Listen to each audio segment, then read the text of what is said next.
السلام عليكم ورحمة الله وبركاته. ازيكم يا حبايبي، اخباركم ايه؟ النهاردة ان شاء الله هنعمل مع بعض دقة للسمك. اول مرة تشوفيها. اكتر المطاعم بيعملوا منها بيعملوا الدقة دي في السمك. انتوا كمان بتشوفوا في المطاعم طعم مميز جدا للسمك، فاحنا النهارده هنعمله في البيت. وهنعمل برده رز الصياديه بطريقه جميله جدا جدا.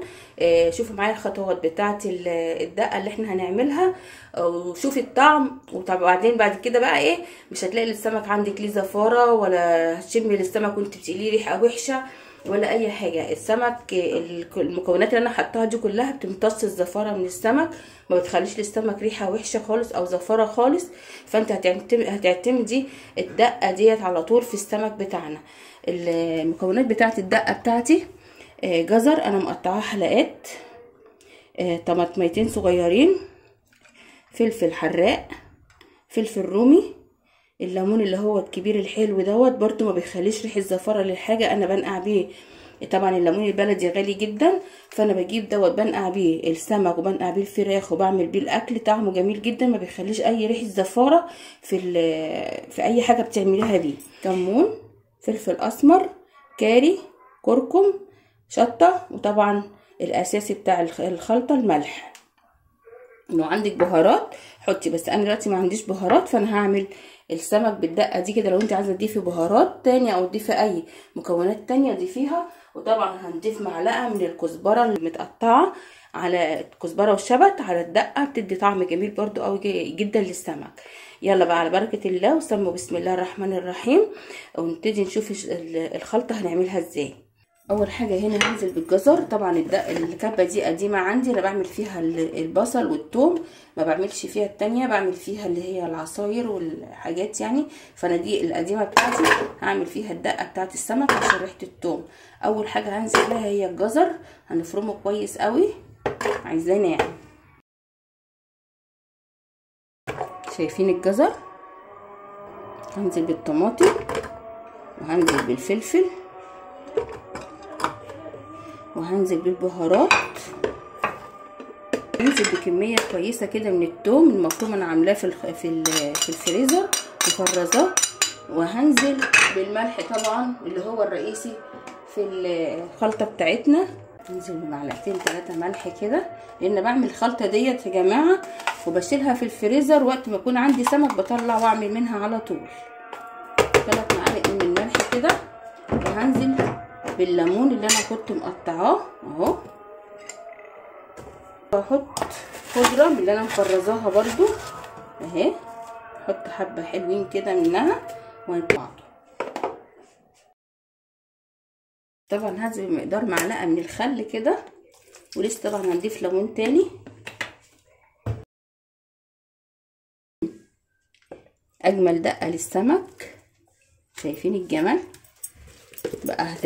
هتعتمديها على طول، هتعمليها على طول. الدقه دي خطيره يا جماعه، وبتخلي طعم السمك في حته تانية، بتودي طعم السمك في حته تانية. ممكن تتبلي بيه السنجاري، تتبلي بيه المشوي، تتبلي بيه اي نوع من انواع السمك، وممكن تتبلي بيها الجمبري، يعني اي انواع سمك ممكن تعمليها بيها. وهنعمل من الدقه دي برضو الرز الصياديه بطريقه جميله جدا، هتعجبك قوي وهتعتمديها برضو على طول. هننزل عليها برضو بنص ليمونه تاني من الليمون الحلو الكبير ده. جربيه يا جماعه، حلو قوي، في ميه كتير عن الليمون البلدي كمان. هننزل بيها كده على الدقه اللي احنا عملناها، ونبتدي بقى نغسل السمك بتاعنا كويس جدا ونصفيه من الميه، ونيجي نملحه مع بعض. الدقه بتاعتنا جاهزه ان احنا هنملح بيها السمك. شايفين الجمال ولا الريحه بقى تحفه يا جماعه. الطماطم لا يستغرب يقول حد بيحط طماطم على السمك المقلي، حطي الطماطم وجربيها، هتديكي تسكيره جميله جدا وطعم جميل جدا للسمك، وفي نفس الوقت ما بتخليش السمك ليه ريحه زفاره خالص. جربي الدقه دي، شوفي خطيره، شكلها خطير من قبل ما اعمل بيها حاجه. السمك بتاعنا اهو خليه زي الفل، متنضف كويس جدا، مفيش فيه اي زفاره او دم او اي حاجه. السمكه اهي قدامكم تتكلم عن نفسها. يلا بقى نحشي السمكيه. ناخد كده وتحطي كده، وممكن بقى بايدك طبعا عشان توزعي الخلطه جوه السمكيه كويس قوي.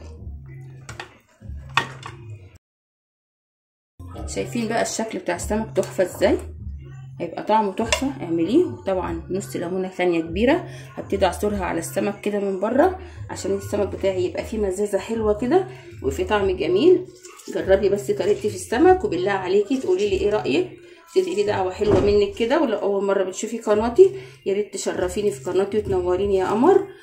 وكومنتات بقى يا جماعه، وصلوا على الرسول. اللهم صل وسلم وبارك عليك يا حبيبي يا رسول الله. يلا بقى نسيبه شويه كده يتبل نص ساعه ونبتدي نقليه ونعمل الرز مع بعض. هنا بقى السمك، البصل بتاع السمك هنا بصلتين كبار، يعني كيلو الرز انا بحط عليه بصلتين كبار، ما بحطش عليه نص كيلو بصل ولا الكلام اللي هما بيقولوا ده. انا بحط بصلتين كبار بس اخد طعم البصل في الرز، مش عايزه اكتر البصل في الرز بيديه طعم جميل جدا. انا هبتدي انزل كده بالبصل بتاعي في الكبه. انا مش عايزه البصل ناعم، انا عايزاه كده كاننا مخرطينه رفيع. وهبتدي بقى احط الحله على النار واحط عليها الزيت ونيجي نحمر البصل مع بعض ونشوف طريقه الرز هنعمله ازاي. دلوقتي هبتدي انزل بكميه مناسبه من الزيت يكفي الكيلو الرز، ما تكتريش برده الزيت في الرز. حلوه قوي الكميه دي اللي انا حطيتها دي كده. الزيت بتاعنا سخن كده، انزل بالبصل نبتدي نقلب بقى كده. سيبها بقى ما تاخد اللون الاحمر الغامق، مش الذهبي، الاحمر الغامق. طبعا هنحط حبه ملح عشان البصل ده جديد، فلازم نحط ملح عشان البصل ما يغيبش معانا في التحمير. بس يا جماعه انا عايزه البصل بالشكل ده كده، نهدي عليه النار خالص وهننزل بقى جزرايه مبشوره بالفلفل برده نبتدي نقلب كده. هننزل برضو عليها كده عشان تدي ريحه الثوم، بيدي الرز طعم جميل جدا. وهنجيب معلقه سكر صغيره برضو نحطها عليه. البصل بتاعي يتكرمل ويديني طعم حلو. وهنحط معلقه صغيره كركم او كاري اللي يعجبك انت حطيه، بس انا طبعا هنزل الرز عشان البصل بتاعي ما ياخدش لون اكتر من كده. انا غاسله الرز ومصفياه بالشكل ده كده. اقلبه بس تقليبه كده. دلوقتي ابتدي اضيف نص معلقه من الكركم يديله طعم حلو برده وشكل حلو. ننزل بقى بالبهارات بتاعتنا، ملح،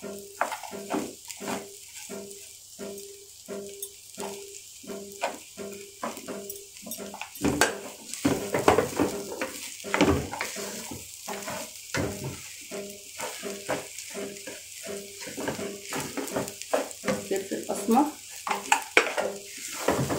طبعا كل البهارات احنا حاطينها في السمك، بس لازم نضيف على الرز برده عشان يبقى متبخر حلو ويديكي طعم جميل.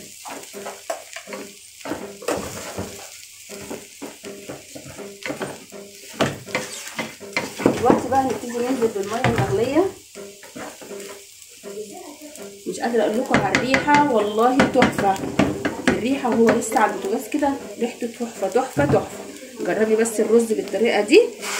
لو عندك عزومه سمك اعمليه وقولي للناس انت حتى جايباه جاهز وشوفي هيقول لك ايه. تحفه. بس كده الرز بتاعنا خلص. نروح بقى نعمل مع بعض السمك، نتبله ونيجي نقلي السمك. بصوا يا جماعه انا هنا حطيت دقيق وحطيت كركم وحطيت حبه نشا وهبتدي اقلبهم في بعض كده. دي بقى التحويجه اللي احنا هنعمل بيها السمك. طبعا ما نحطش بهارات لا فلفل ولا كمون ولا ملح، لان السمك انا مملحاه ومملحاه من بره ومن جوه. فانا هبتدي كده اهي. بصوا يعني هبتدي اقلبها كويس قوي عشان خاطر الكركم يبقى في الدقيق كله. نبتدي هنا كده ناخد السمكايه. بسم الله الرحمن الرحيم. وهنزل بيها كده. يا ريت تعملي في حاجه عاليه عشان الدقيق ما يدهولش ليكي مطبخك. اعملي في حاجه عاليه زي ما انا بعمل كده. وبعد كده هتمسكي السمكايه تنفضيها كويس قوي كده بالشكل ده كده من الدقيق. هنبتدي ناخد تاني سمكات تانية نفس الطريقه زي اي حد بيعمل سمك يا جماعه. بس انا بعمل تركايه كده، الميه اللي اللي في الصينيه دي ميه عباره عن ليمون وعن خل وعن دقه، يعني ما فيهاش ريحه زفاره ولا فيها حاجه. انا بقى بعد ما بعمل السمكيه كده وبتبلها بالمنظر ده كده بالدقيق، واروح واخده السمكيه كده موسعه كده، واروح نازله بالسمكيه كده في نفس الميه اللي انا عاملاها دي، اللي هي خل وليمون، وهنزل تاني بالسمكيه كده. هتبقى السمكيه بتاعتك مقرمشه جامد جدا زي اللي بتاكليها في المطاعم، وفي نفس الوقت مش هتشرب معاكي زيت وهتطلع مقرمشه وشكلها بيبقى تحفه. انزل بالسمك بتاعي، لازم الزيت يبقى مقدوح كويس يا جماعه عشان السمكه بتاعتك ما تلزقش معاكي في الطاسه وشكلها يبوظ. هننزل كده بالسمك ونسيبه بقى ياخد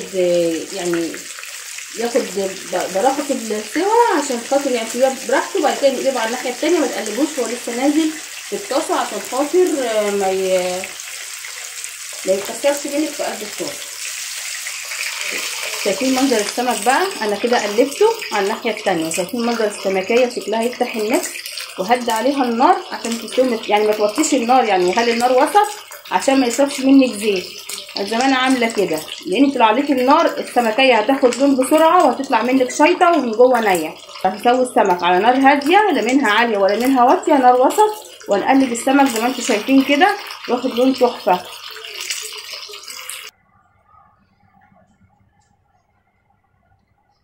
ايه رايكم بقى في الرز الصياديه بتاعي؟ طالع ريحته تجنن وطعمه يجنن، السمك طالع ناشف. ثواني اوريكم السمكيه الخرفشه بتاعتها عامله ازاي.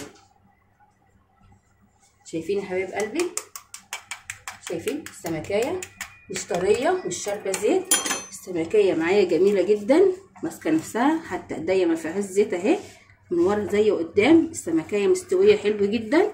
جربي بقى طريقتي في السمك المقلي وشوفي طريقتي في السمك المشوي وقولي لي ايه رايك. وكمان عامله معاكم الجمبري، اللي ما شافتش فيديو الجمبري تخشي تشوفوا، ومستنياكي بقى تقولي رايك في التعليقات، وتقولي ايه رايك في الرز بتاعي ولو عملتيه بالطريقه ديت. وارجو اكون فدتكم بالفيديو، وما تنسونيش في التعليقات. السلام عليكم ورحمه الله وبركاته، والاشتراك في القناه. سلام.